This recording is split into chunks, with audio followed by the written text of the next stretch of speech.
दो चूहे, एक काला और एक सफेद, उस जड़ को काट रहे हैं। ऊपर चढ़ने लगा तब तक एक शहद की बूंद गिरी, उसने चखी, बहुत मीठी है। तो ऐसे ऊपर देखा तो ऊपर से दूसरी बूंद गिरने की तैयारी में थी, तो उसने इसे ऐसे करके बैठ गया कि ये बूंद भी चख लूं फिर चढ़ूं।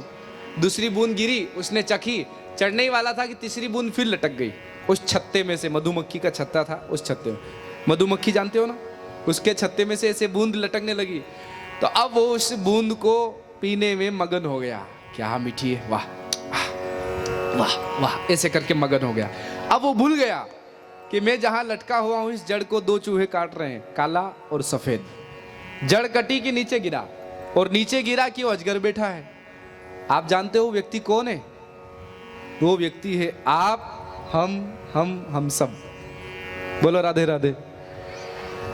हम भी कुएं में लटके हुए हैं, इस संसार रूपी कुएं में। यहां भी हम जिस जड़ को पकड़कर लटके हैं, ये मनुष्य शरीर रूपी जड़, इसको भी दो चूहे काट रहे हैं, एक दिन और एक रात। सफेद चूहा मतलब दिन, काला चूहा मतलब रात। एक दिन और एक रात निकली कि जिंदगी का एक दिन कम पड़ गया कि नहीं? बोलो राधे राधे। और हम सबको मालूम है मौत बिल्कुल ऐसे मुंह फाड़े बैठी है। कई लोगों को छींक आई और पधार गए, कोई नीचे गिरे बारिश में, पधार गए। कोरोना में किसी की सांस कम पड़ी, पधार गए। कोई एक्सीडेंट में, पधार गए। मौत ने हजारों स्टेशन खोल रखे हैं कि जाओ, आ जाओ, जहां से भी आना हो, जिस स्टेशन से आना हो आते जाओ। तो सरकार वो अजगर मुंह फाड़े बैठा है, हमें मालूम है हमारी श्वास रूपी जड़ भी कट रही है, लेकिन फिर भी जैसे वो व्यक्ति शहद का रस पीने में मगन है ना, वैसे हम लोग भी मगन हैं। ये दुनिया से जो शहद मिल रहा है हमको, पति को पत्नी में, मेरी पत्नी बहुत सुंदर है, वाह, सुबह सुबह तैयार होकर आती है, चाय लेकर आ, लो जी चाय पी लो, तो इतना स्वाद आता है, वो शहद ऐसा टपकता है, फिर भूल जाता है व्यक्ति हैं? और पत्नी घर पर बैठी हो उदास होकर, घर वाला ड्यूटी से आए और बढ़िया सी एक साड़ी लेकर आ जाए, मेरे पति देवता साड़ी लेकर आ गए, फिर तो इतना प्रेम उमड़ता है। ये शहद नहीं है तो क्या है?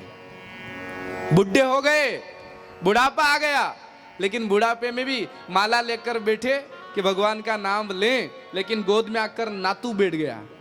दादू, दादा, क्या बोलते? दादाजी बोलते हैं, एक दादू जो भी, वो गोद में आकर बैठा, अरे मेरा लाला बेटा, मेरा प्यारा बच्चा करके उसका लाड़ करने लग गए, माला रख दी एक तरफ। तो ये क्या है? ये भी शहद है।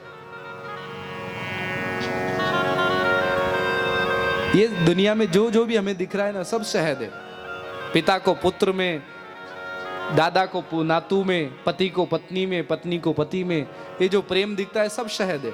और इस शहद को हम एक बूंद चाटी और दूसरी का इंतजार करने लग जाते हैं। पढ़ाई करता है तो जैसे रिजल्ट पास में आता है, वो बूंद दिखती है, पास हो जाऊं, ये क्लियर हो जाए फिर तो बढ़िया है। मैं पास हुआ कि दूसरी बूंद दिखती है, एक नौकरी लग जाए, नौकरी लग जाए, नौकरी लग जाए, तो ये दूसरी शहद की बूंद, नौकरी लगी कि वाह अब आराम। थोड़े दिनों बाद अब नौकरी लग गई, तब छोकरी मिल जाए, तीसरी बूंद, वो बूंद फिर अर्थात विवाह हो जाए तो फिर बेटा, अरे बेटा हो जाए, बेटा हो जाए, बेटा हो जाए, श्री राम जय राम। बेटा न हो तो हम आए दिन यहाँ मंदिर जा रहे हैं, उन ज्योतिषी के पास जा रहे हैं, पर कैसे भी बेटा हो जाए। और खुद को नहीं होता तो आसपास वाले परेशान कर देते हैं, तो तुम्हारी बहू शादी हुए 4 साल हो गए, अभी कुछ होता क्यों नहीं है? तो सास अलग परेशान की, नातू मेरा नहीं हो रहा है, टेंशन इसको ज्यादा हो रही है, माथा खा जाती रोज आकर के, कहीं दिखाओ ना, डॉक्टर को दिखाओ ना, अगर यहाँ ठीक नहीं होता तो वो फिर बेटे की ललक, वो भी शहद। बेटा हो जाए तो फिर वो बड़ा होकर के नौकरी लगे न, उसको भी छोकरी मिले न, फिर उसके भी नातू हो। ये सरकार माया मरी न मन मरा, मर मर गया शरीर, आशा तृष्णा ना मरी, कह गए दास कबीर। आशा तृष्णा ना मरी, कह गए दास कबीर। हमारे कबीर बाबा कहते व्यक्ति मर जाता है लेकिन तृष्णा, आशा ये नहीं मरती। तो आज शौनक जी ने पूछा, सरकार काल के मुख में बैठे हैं, ऐसी कोई कथा सुनाओ जो भगवान की प्राप्ति करवा दे। तब श्री सूत जी महाराज ने शौनक जी को कहा कि जैसा प्रश्न कथा के विषयक आपने पूछा है, ऐसी ही कथा एक बार सनत कुमारों ने नारद जी को सुनाई थी। इनकी मुलाकात कहाँ हो गई? तब कहा कि एक बार की बात है, एकदा हि विशालायां चत्वार ऋषयो मला सत्संगार्थं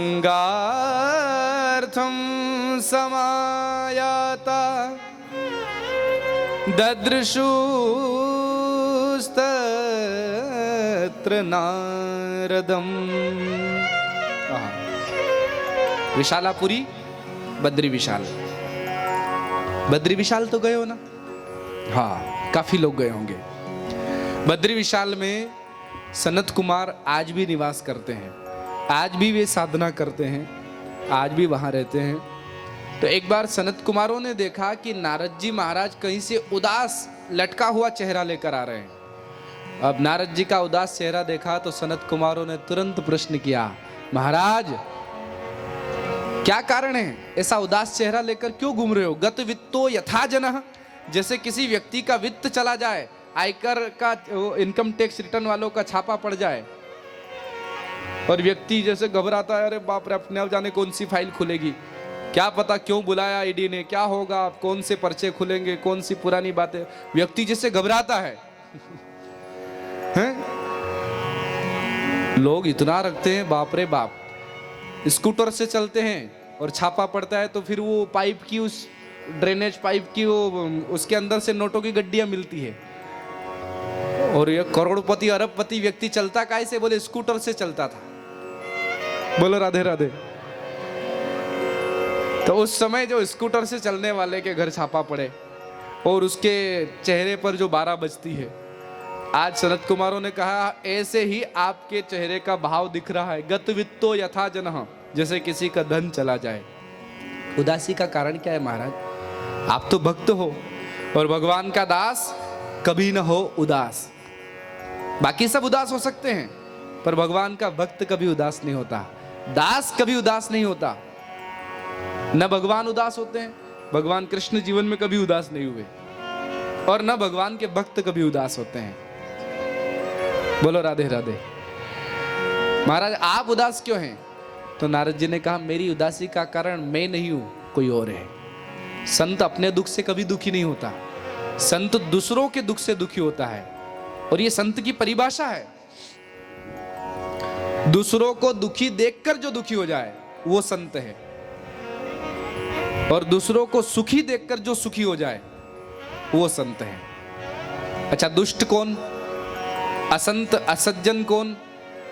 जो दूसरों को सुखी देखकर खुद दुखी हो जाए और दूसरों को दुखी देखकर खुद खुश हो जाए, वो दुष्ट होता है।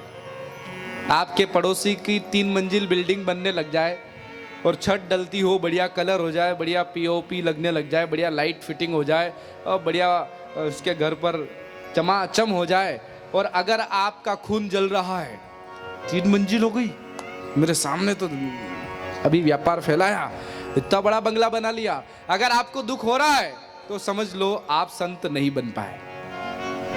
पड़ोसी के घर 4 व्हीलर आई और स्कॉर्पियो खड़ी हुई, वो पूजन कर रहा है और आपका खून जल रहा है। इसके घर स्कॉर्पियो आ गई है, बोलेरो आ गई है, मर्सिडीज आ गई है, और आपको दुख हो रहा है तो समझ लो आप संत नहीं बन पाए, सज्जन नहीं बन पाए। क्यों नहीं बन पाए? क्योंकि आप दूसरों को दुखी देखकर खुद दुखी हो रहे हो, खुद दुखी हो रहे हो, दूसरों को सुखी देखकर दुखी हो रहे हो।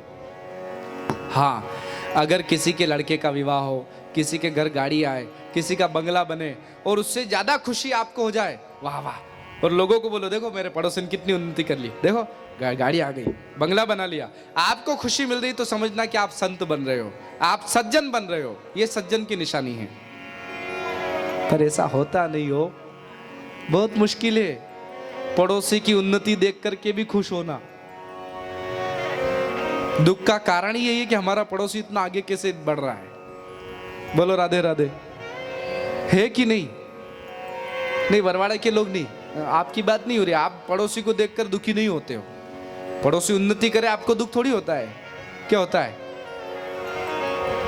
बोलो भाई। अच्छा, आपके पास में रहने वाले व्यक्ति के घर मर्सिडीज आ जाए, आपको खुशी होगी कि नहीं? अगर होगी तो ऐसे ऐसे मुंडी हिलाओ, और नहीं होगी तो ऐसे ऐसे मुंडी हिलाओ।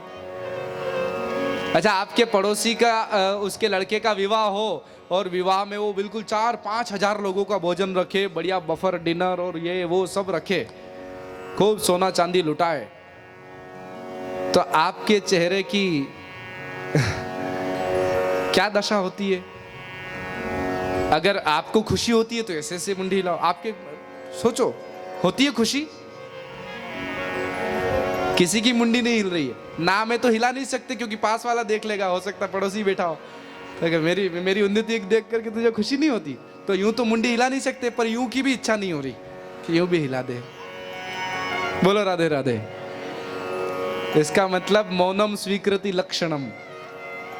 मौन अर्थात आई एक्सेप्ट कि मेरी गलती है। अरे भाई, सज्जन बनो, संत बनो। दूसरों को दुखी देखकर जो खुद दुखी हो जाए वो होता है संत, वो होता है सज्जन। नारद बाबा ने कहा कि मैं मृत्युलोक में भ्रमण करने आया था, लोगों के घरों में गया कि कहीं तो भक्ति का दर्शन होगा, लेकिन जहां जहां गया वहां मुझे भक्ति का दर्शन नहीं हुआ। मैं लोगों के गृहस्थों के घरों में गया तो वहां न तो कोई माँ बाप की सेवा करता है, माँ बाप को तो ऐसे दुत्कारते हैं बच्चे जैसे वो माँ बाप उनके घर में नहीं, वो कोई नौकर चाकर घर में रहते हो। पिता को ऐसे ललकारते हैं आजकल के कुछ दुष्ट, कुछ कल मुहे, कुछ नक कटे बच्चे जो हैं, अपने माँ बाप को ऐसे दुत्कारते हैं कि घर में माँ बाप नहीं, कोई नौकर चाकर है। बहुएं सास को ऐसे काम बताते, मम्मी मैं जा रही हूँ ड्यूटी, आप ये झाड़ू लगा देना, ये बर्तन मांज देना, ये प्रेस कर देना, ये कपड़े धो देना, ये काम कर देना, वो काम कर देना। अरे तू बहू है तो बहू जैसे बोल बेटा, वो सास है, सास की अहमियत समझो। कोई नौकरानी नहीं है, उसके घर में तुम आई हो, तुम्हारे घर में नहीं है वो, तुम उसके घर में हो। बेटा पिता को बोलता है आजकल, पिताजी तुम चुप रहा करो, मेरे दोस्त आए तो बीच बीच में बोला मत करो, तुमको बोलना आता है नहीं, और बीच में आकर बैठ जाते हो, बीच में बोलने लग जाते हो।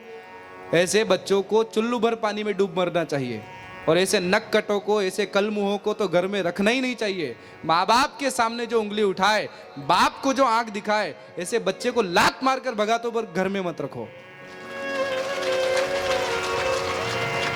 जो बाप को बाप की निगाह से न देख करके नौकर जैसा समझे, जो माँ को नौकरानी जैसा समझे और माँ को आंखें दिखाए, माँ को उंगली दिखाए, माँ को दुत्कारे, ऐसे बच्चे को घर में रखने का अधिकार नहीं है। जा और तेरे पैरों पर खड़ा होकर तुझे जो कमाना करना, लाड़ प्यार मत करो। गलती हमारी भी है। हम लोग क्या करते हैं, बच्चा भले ललकारे भले दुत्कारे, फिर भी रात में थाली लेकर पहुंच जाती है, बेटा कोई बात नहीं, हाँ रोटी खा ले। बेटा नहीं आता तो ये माताएं आधी आधी रात तक जागती रहती, मेरा बेटा आया नहीं नौकरी करके।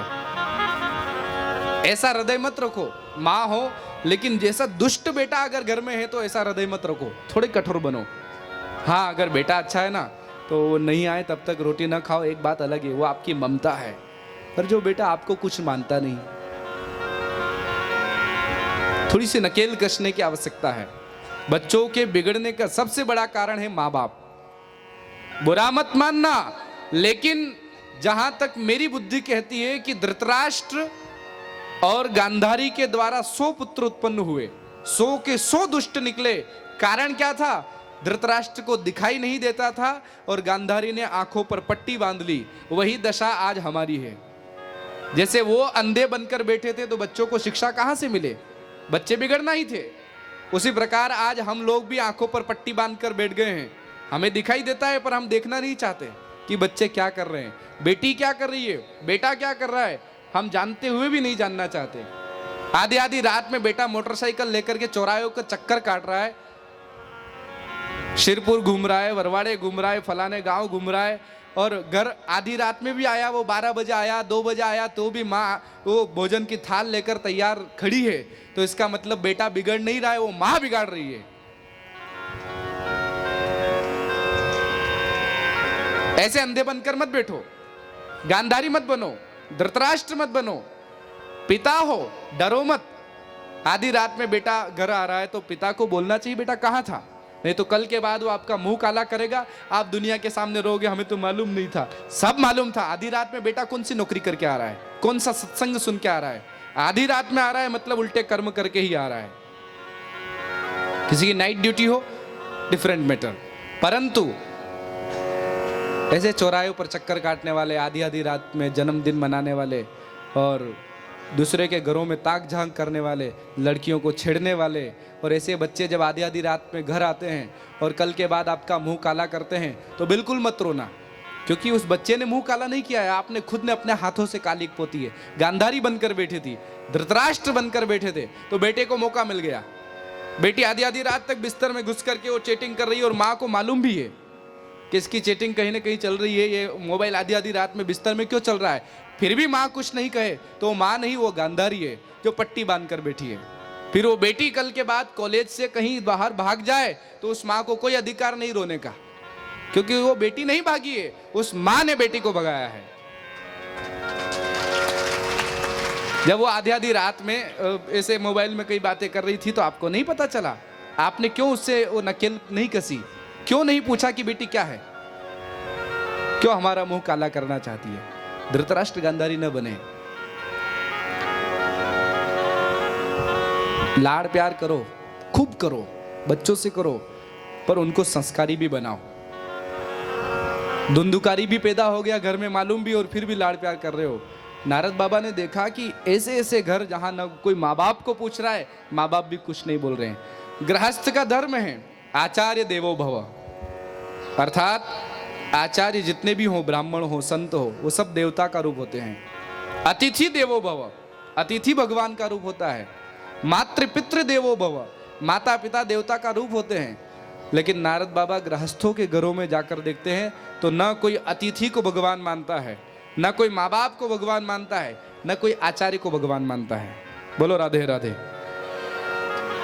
माँ बाप को तो हम लोग नौकर चाकर मानते हैं, अतिथि को तो ऐसा सोचते हैं कि ये भगवान अब क्या पता कितने दिन रुकेगा, कितने दिन खिलाना पड़ेगा। बोलो राधे राधे।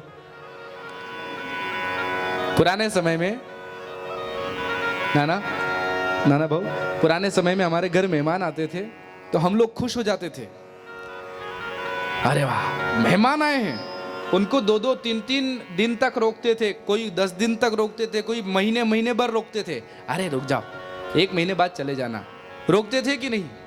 ऐसे ऐसे मुंडी हिलाओ, आप मत हिलाओ, जो नए नए जो बहुए हैं, ये जो सास है, वो तो मुंडी मत हिलाओ। दादी सास भले कोई बैठी हो यहाँ तो मुंडी हिला सकती है, 60 साल से ऊपर वाली, क्योंकि उन्होंने उस जमाने को देखा है।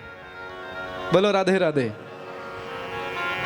आबाजी, पुराने समय में मेहमान 1 महीने रुकते थे कि नहीं?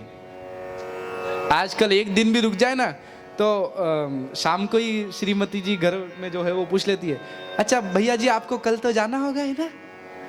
तो वो पूछता कहीं नहीं जाना मुझे, तो है कहीं नहीं जाना, हाँ कोई बात नहीं, कोई बात, रुक जाओ, तो घर में कुछ काम होगा ना? वो काम, बोले कोई काम नहीं मेरे तो। एक घर में आया मेहमान, और जब मेहमान घर में आया,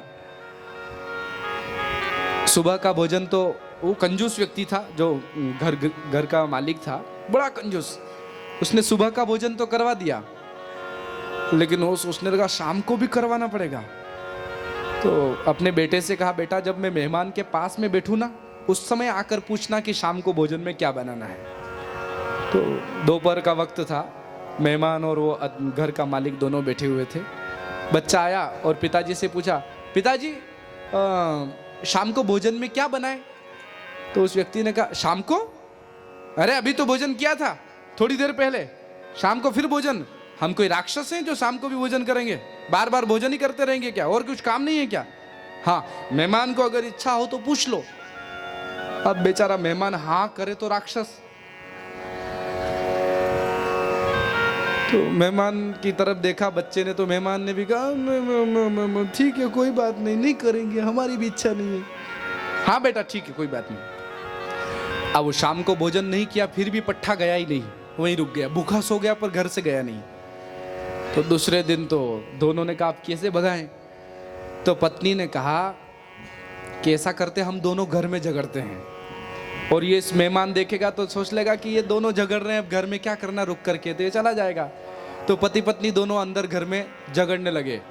वो ऐसे जहाँ बिस्तर रखे थे उस बिस्तर पर ऐसे लकड़ी की मारता ऐसे, और पत्नी कहती अरे राम राम राम राम, फिर मारता अरे राम राम राम राम राम। तो मेहमान इसलिए इसके लिए कि मेहमान को ऐसा लगे कि मैं पत्नी को ही मार रहा हूं। बोले खाने की व्यवस्था है तो पहले क्यों नहीं बोला है? पहले बोलना था दाल नहीं है, पहले बोलना था ना आटा नहीं है, अब बोल रही है आखिरी टाइम मेहमान को क्या खिलाएं? तो मेहमान ने बाहर सोचा कि इनके घर में आटा दाल ही नहीं है, चलो भाई। तो मेहमान चला गया। अब पत्नी फिर भी रोती बंद ही नहीं हो रही, जोर जोर से रो रही। तो घर उसके पति ने कहा अरे अब तो बंद हो जा, वो तो गया, मैं कोई तुझे सच में थोड़ी मार रहा था, तो मैं तो ऐसे ही मजाक में। तो पत्नी थोड़ी देर बाद चुप हो गई, बोले मैं भी सच में थोड़ी रो रही थी, मैं भी ऐसे मजाक में रो रही थी। गजब की बात तो ये हुई कि वो मेहमान थोड़ी देर बाद वापस आ गया, बोले भी मैं भी सच में थोड़ी गया था, मैं भी ऐसे ही मजाक कर रहा था। बोलो राधे राधे। तो सरकार अतिथि देवो भव। नारद जी ने देखा कि ये सुक्ति ही रह गई। पुराने समय में अतिथि को भगवान मानते थे, लेकिन आज कोई नहीं पूछता। हमारे मालवा में कहावत है, आपको समझ में तो नहीं आएगी पर मुझे याद आ गई तो बता देता हूं। एक दंडो पामणो अर्थात एक दिन का मेहमान, दूसरे दंडो पोई ने फिर भी नहीं जावे तो मंडरी मती गई। एक दिन का मेहमान, दूसरे दिन का भी थोड़ा बहुत मेहमान, और तीसरे दिन भी न जाए तो उसकी मती गई। अर्थात बुद्धि खराब है तभी नहीं जा रहा है, ज्यादा नहीं रुकना। नारद बाबा ने देखा कोई गृहस्थों के घरों में माँ बाप की सेवा नहीं करता, अतिथि की सेवा नहीं करता, आचार्य की सेवा नहीं करता, तो नारद जी सीधे पहुंचे तीर्थों में, और तीर्थों में सीधे गए वृंदावन। आहा, पुष्करम च प्रयागम च काशीम गोदावरीम तथा हरिक्षेत्रम कुरुक्षेत्रम श्रीरंगम सेतु बंधनम, सभी तीर्थों का भ्रमण करते करते सीधे नारद बाबा कहाँ पहुंचे? वृंदावन धाम। और वृंदावन जब नारद बाबा पहुंचे, आहा, वृंदावन धाम तो वृंदावन धाम है, हो बोले वृंदावन धाम की। अब मैं नहीं पूछूंगा कि आप वृंदावन गए हो कि नहीं गए हो, क्योंकि मुझे मालूम है आधे ही लोग हाथ खड़े करेंगे, इसलिए पूछना ही नहीं। काना तो रे नैना तो नौका के आकार, जो जन इनमें बस